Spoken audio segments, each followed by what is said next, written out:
Okay, so if we are looking at what acid and what base make LiBrO3 and water, what I'm going to do is I'm going to take my Li, which is plus. What charge does that make BrO3? Minus. And I have water, which is H plus and OH minus. And I'm just going to go backwards, okay? I can go from products to reactants by, again, combining my outside ions and my inside ions. It works just as well backwards as it does forwards, okay? And so we end up with LiOH, which is aqueous, and it has to be aqueous because it's got lithium, and we have H plus and BrO3 minus makes HBrO3. So probably the tricky bit here is that bromate is not on your table of ions, but because it is with lithium, you can deduce its charge from the fact that it's with a +1, so it has to be -1. Did that take care of that? Excellent. Any other questions from either this acid, base, or anything else? Yes. 75, number 13.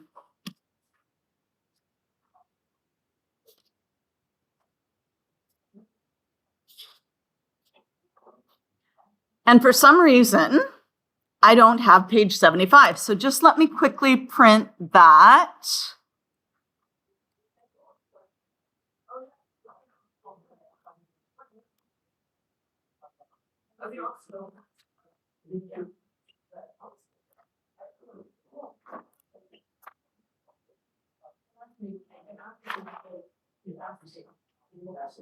Okay, so we have ammonium chloride.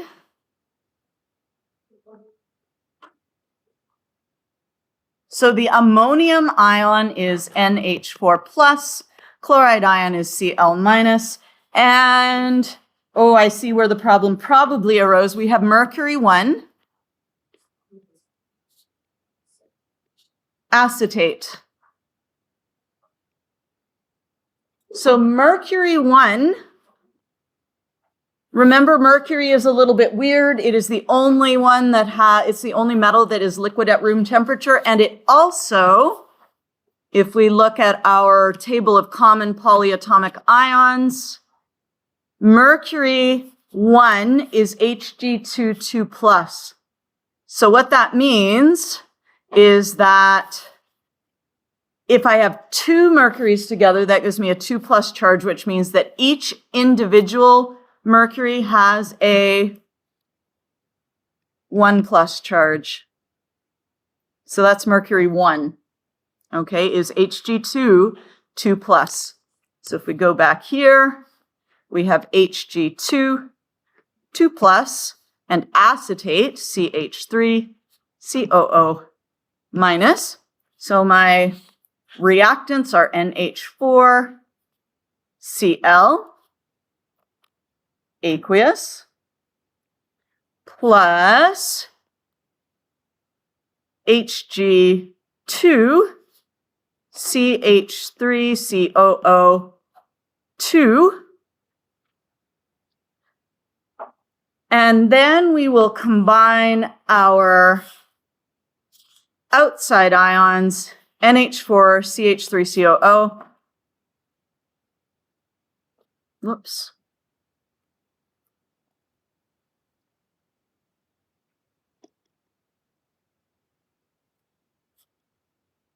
And I've now run out of room, so I'm going to write my other product down here. So I'm going to take my mercury Hg2 plus and combine it with Cl, which gives us Hg2 Cl2.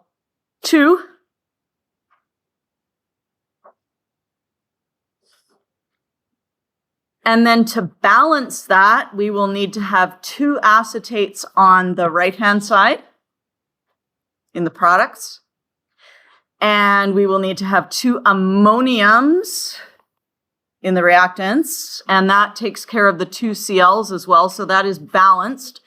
Now, in terms of states, acetates are always soluble. So my acetate here, I've got ammonium. What do we know about ammonium? Always soluble, okay? And acetate, always soluble.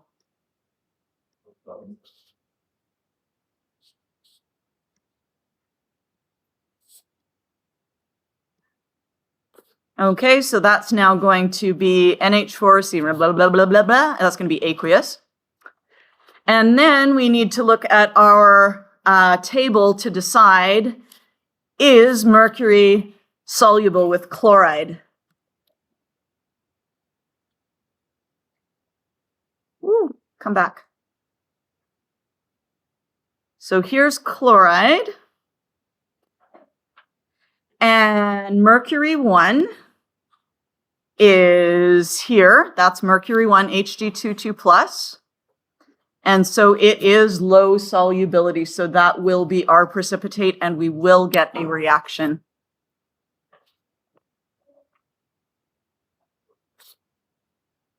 Is that good? Excellent. Other questions? I actually really like it when we can go over questions and get clarity on it, because I noticed when I was writing this, a whole bunch of people were writing it down. So it's probably a question that most people had, and the same thing with the other one. Okay, so when you have a question, don't be shy about asking. It's really good to get it cleared up, because if you have a question, chances are very likely that at least 2/3 of the class has that same question. You know what I mean? Okay, nothing else? Okay, in that case, we're going to take a quick look at organic chemicals in neutralization reactions. And this is, we don't spend very much time doing organic chemistry at all because it is not tested on the AP exam, and we have so many things that are tested. We don't have time to spend on things that aren't on the exam. But we are going to look at carboxylic acids. So you remember we had alkanes, and alkanes are just C and H,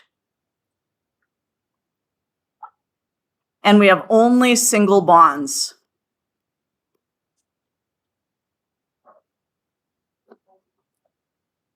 Yes, pardon me? Oh, we are on page, oh yeah, it's sort of sideways, 88.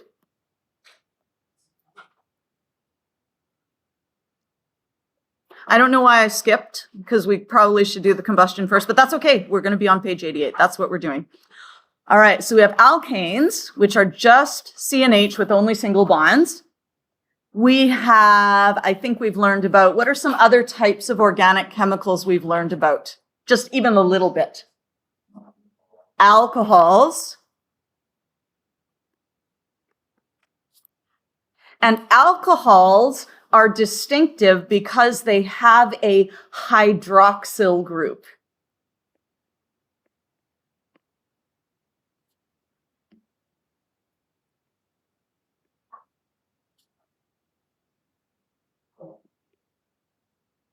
And what the heck is a hydroxyl group? How do you recognize an alcohol? It's got an OH, but it's not an OH like a hydroxide, because hydroxide is an ion. Yes? So this is going to be a carbon with a covalent bond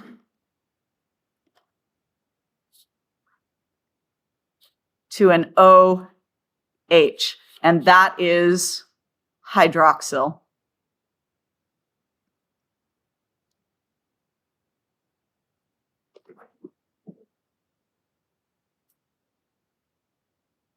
Okay, this is what we call a functional group.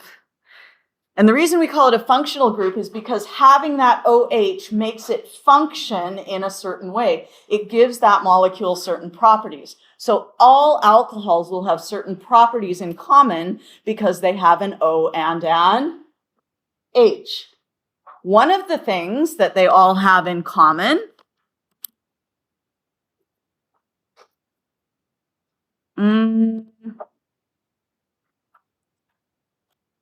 what can we have if we have an O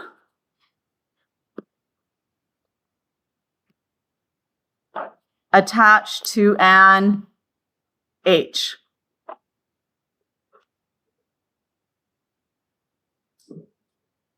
We can have hydrogen bonding, yes?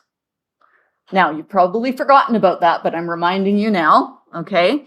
You can get hydrogen bonding, which is a special type of dipole-dipole bond. And do you remember what a dipole is?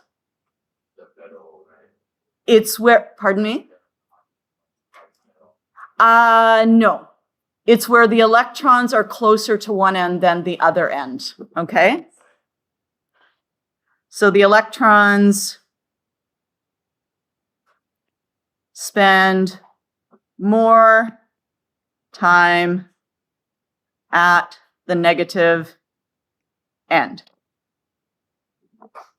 Okay, that's just a reminder. And that gives us two poles. And what do we mean by two poles? Two poles that have different charges. Yeah? So there we are.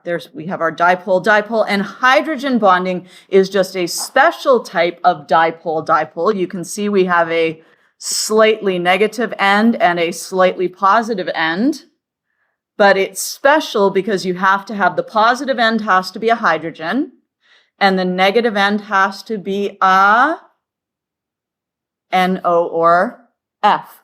All alcohols have an O attached to an H. So alcohols are capable of hydrogen bonding.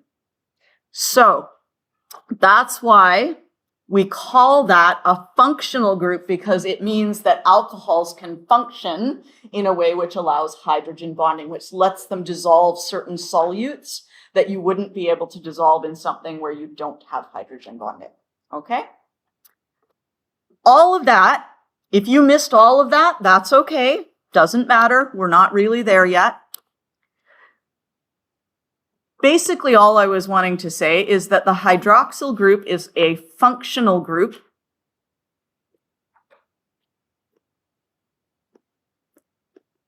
because the OH affects the function of the molecule in the same way every time.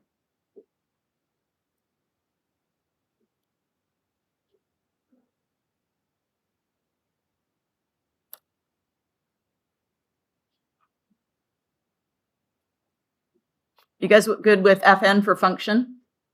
Okay.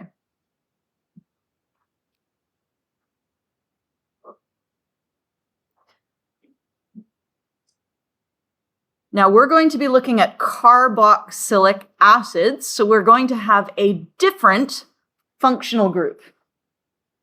We're not going to have hydroxyl anymore. Let's take a look at the formulas of some of these carboxylic acids and see if you can identify the functional group.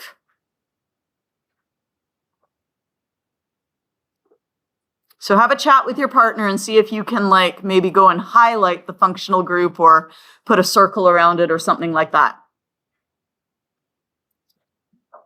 What do they all have in common? All carboxylic acids.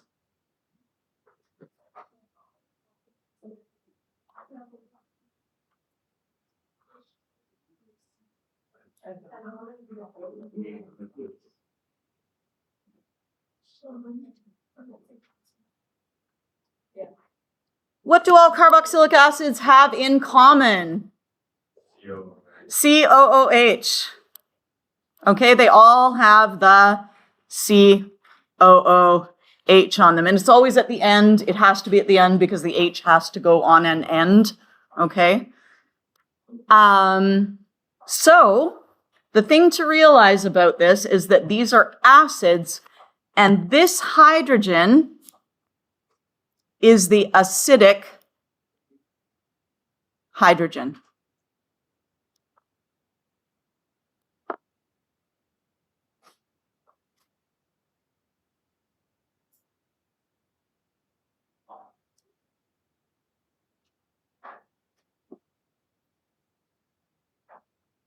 Now, what on earth does it mean to be an acidic hydrogen? Have a chat with your neighbor, see if you can think that through based on what we did yesterday.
Okay, how did Mr.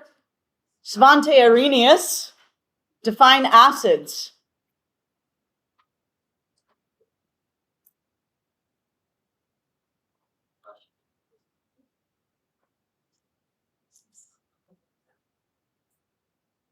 The Arrhenius definition of an acid.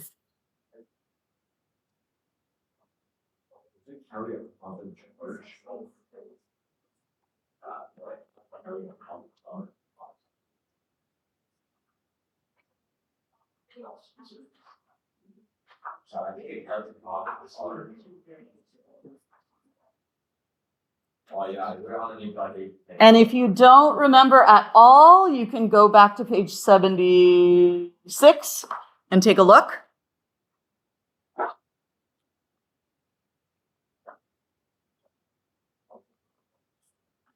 Or actually, page 76.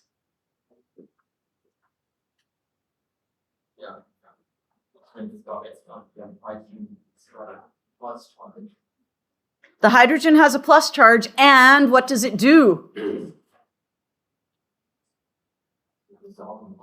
It dissolves in water. And what does it do when it dissolves in water? It what? I heard the word somewhere.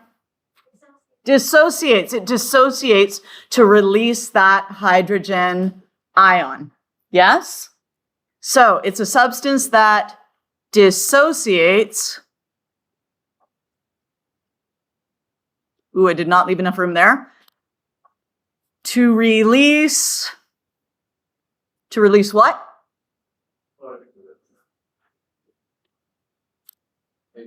H plus ion in water. So in these carboxylic acids, you often have a lot of hydrogens. Yes, you can see we've got hydrogens here and here. We have a hydrogen here, here, here, here. We have a hydrogen all over here, la, la, la, la, la. But only one of them actually comes off. Which one comes off? The acidic hydrogen, the one on the COOH. And what do you remember about oxygen and its electronegativity?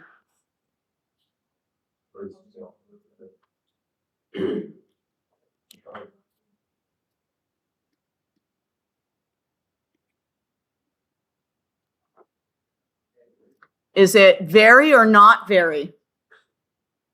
It's very electronegative. Tell your partner what that means to be very electronegative.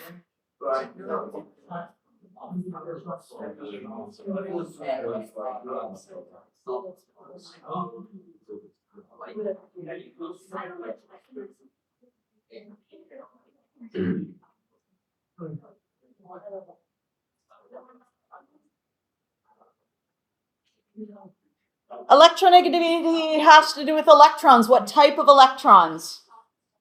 Bonding electrons. And it has to do with how good or bad that atom is at doing what? Sorry. A what? Oh, we'll go into that later. Okay, we don't have time for that right now. That's like a whole nother, let's do atoms first and then we'll, yeah. But it's a really good question, so hold on to it, okay? So if something is very electronegative, if it has a high electronegativity, what is it good at doing? Yes. Pulling bonding electrons towards itself.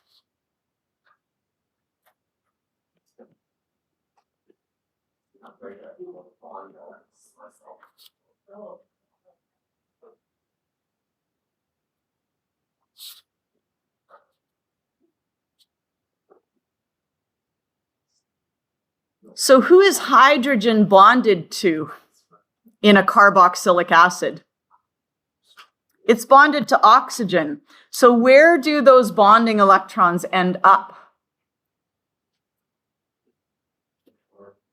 Towards the oxygen. Okay, so these here. Excuse me, interruption. This is the final call for anyone who has not taken their photos or need a retake. Please go to the library now. Again, final call for photos and retake. Please go to the library now. Yes. Yeah, no problem. And you know what? There's another oxygen here as well. So this oxygen is pulling electrons this way. This one is pulling electrons this way. So the entire pulling force ends up being swoop. They're all trying to get over there. And if those electrons are trying to get over there, what it can do is it can actually take the electrons entirely away from the hydrogen, and the hydrogen falls off and becomes positive. Yes? Was the top only or electronegative? Oh, they're all electronegative, but like it just kind of, it adds to the pulling away from hydrogen force because it's away from hydrogen. So we're just pulling away from hydrogen, and we're pulling away from hydrogen even more because we have this other oxygen as well. Yeah? Okay. So the electrons are being pulled away from hydrogen, so that hydrogen then can fall off.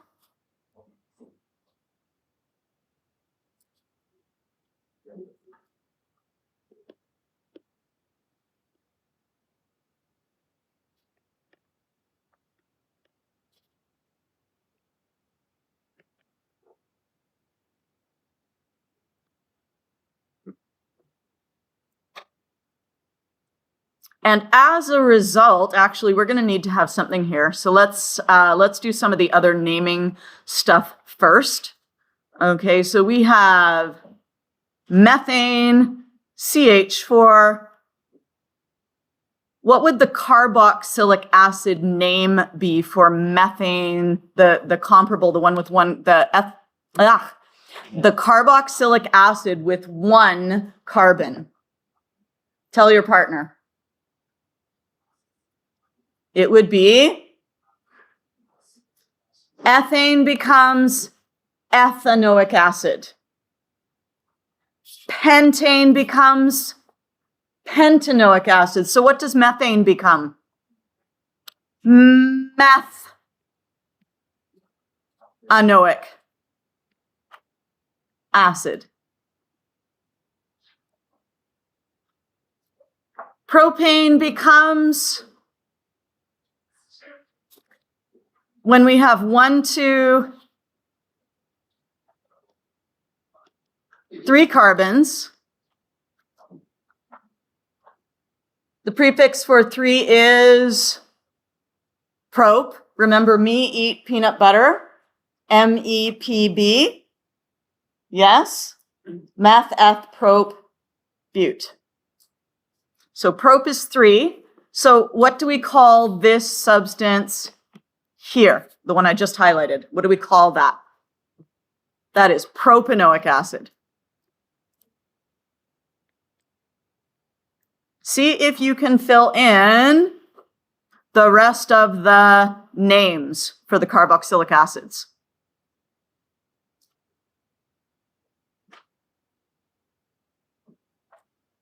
Yes. So with the oxygen is a double bond for itself, because you're on the negative, and because the other O has one electron in the other bond. So like when with double bonds already have a one electron left, but like when one bond has one electron left and one O. I'm not sure what you're asking. Okay, I'm going to show you a little diagram in a moment that might clear up your question. If it doesn't, then let me know. Okay?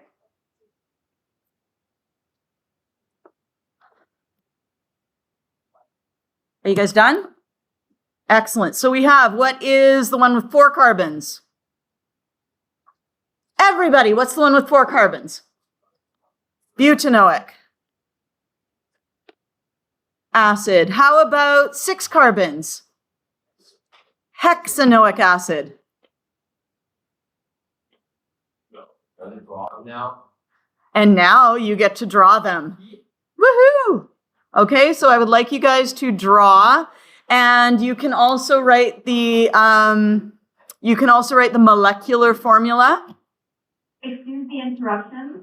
To all grade 12 students, please stay in your classroom until you hear announcements for photos. Again, that is grade 12, please stay in your classroom until you have been called. Thank you. Grade 12s, go away. Go back.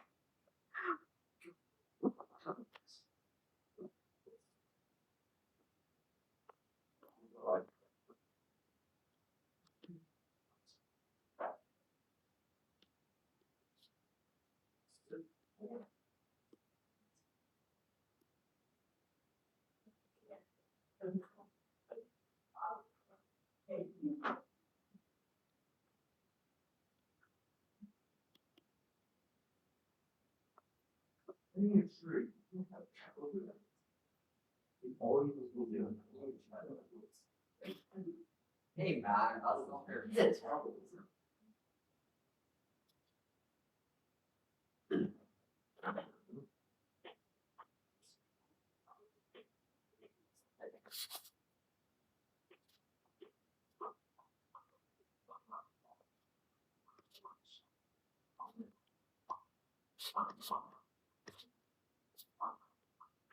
And you know what? If you get tired of drawing all the H's, that generally is like understood to be there's an H on the end of each of those lines. Okay? We often get a little lazy about that. Now, while we're on pentanoic acid, I wanted to see if you're picking up on the pattern here. If I have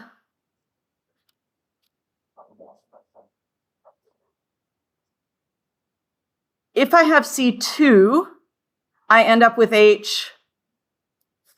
If I have C3, I end up with H7. If I have C4, I'm going to end up with H9.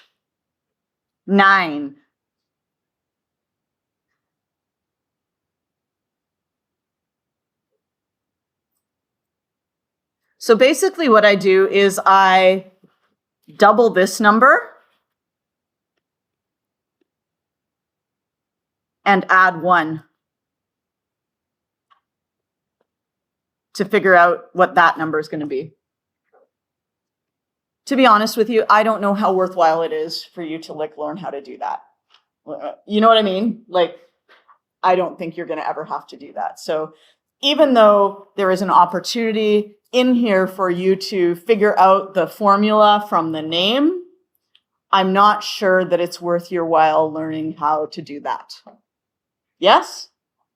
Up to you. If you like it, you can be like, okay, I take my carbon and I know I've got 1 less carbon here than my pent because the 5th carbon goes there, right? It's just a little complex. Yes? So how do you make methanolic acid with methane? So methane, what you would do is you would take your methane and you would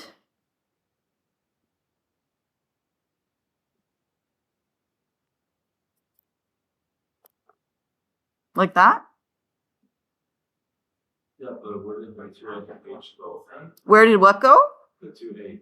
Oh, it's not that we're making methanoic acid from methane. Yeah. I'm just showing you that like methane has one carbon.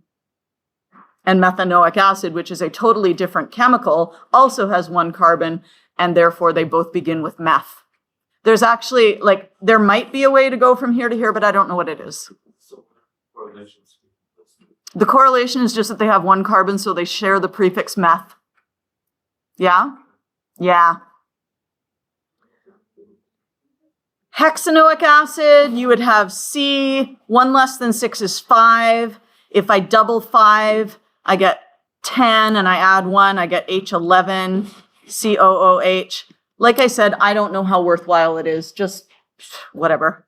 If you want to learn it, you can. 1, 2, 3, 4, 5. 1, 2, 3, 4, 5. Oh, OH.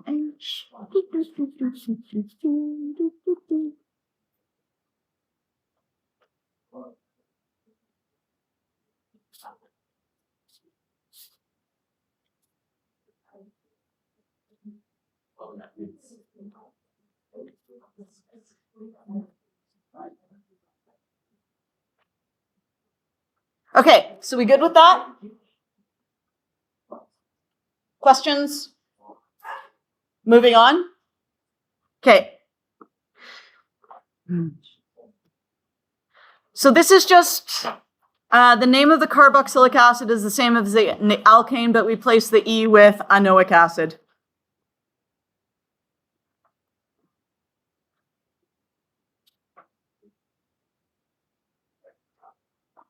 So this is the carboxyl group. The carboxyl functional group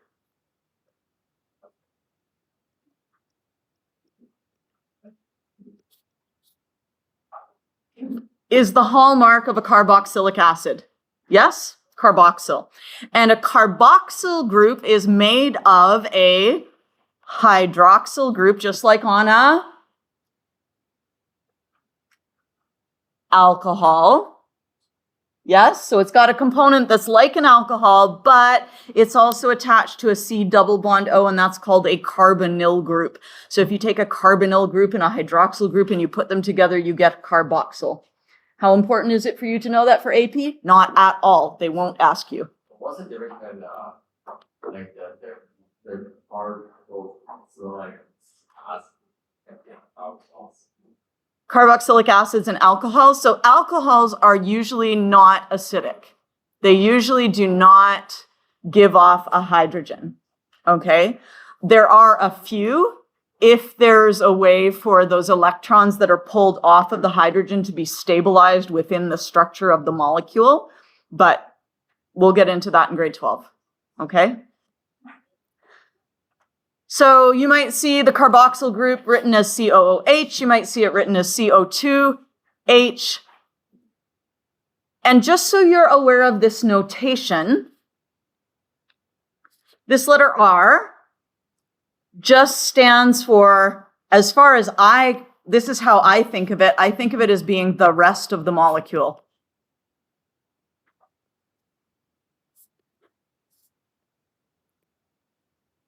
Which will be some sort of carbon chain.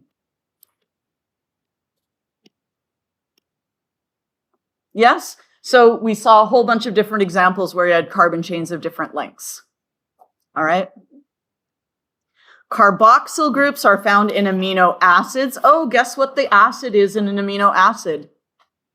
It's a carboxylic acid. Okay? They're found in proteins, they're found in fatty acids and oils, and in intermediates of carbohydrate metabolism. So when your body burns carbohydrates, you end up making acids. Do you know how you get lactic acid buildup in your muscles and it makes your muscles sore? Have you heard of that? Yeah? Lactic acid is a carboxylic acid. Yes. Pardon me? concerned that that's it. Lactic acid? That's a good question. I have no idea.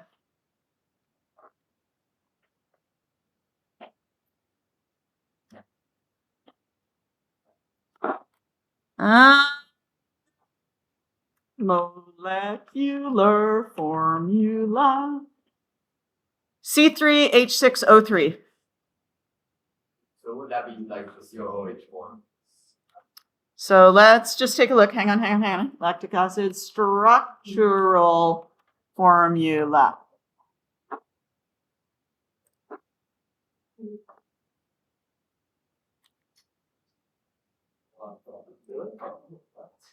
Okay, so there you go. So it's got a CH3. Oh, it's got two C. It's got a COOH and it's got a COH. So it actually has a hydroxyl group as well as a carboxylic acid group. What? Woohoo! Okay, welcome to organic chemistry. It's exciting. Yeah? Anyway, we're not going to worry about that too much right now.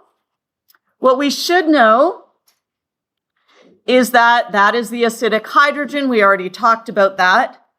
And do I not have the next page? What the heck? Pen low. Okay.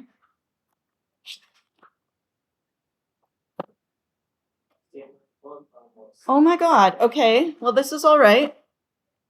89.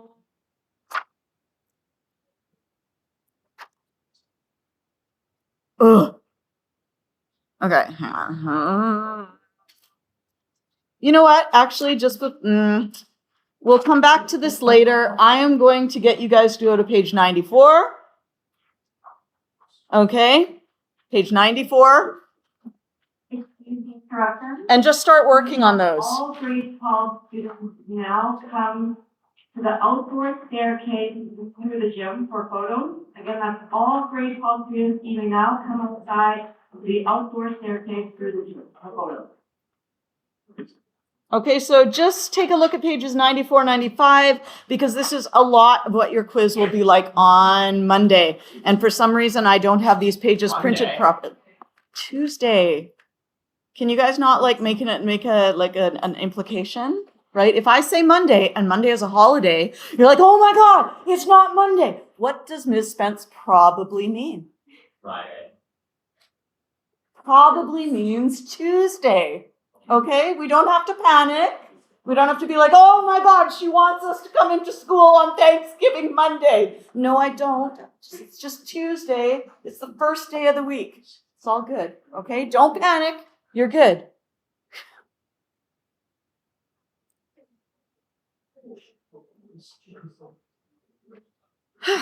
Okay.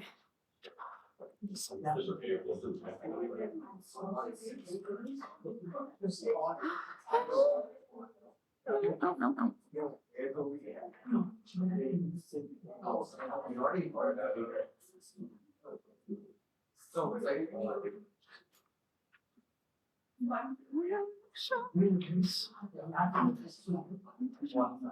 That's one.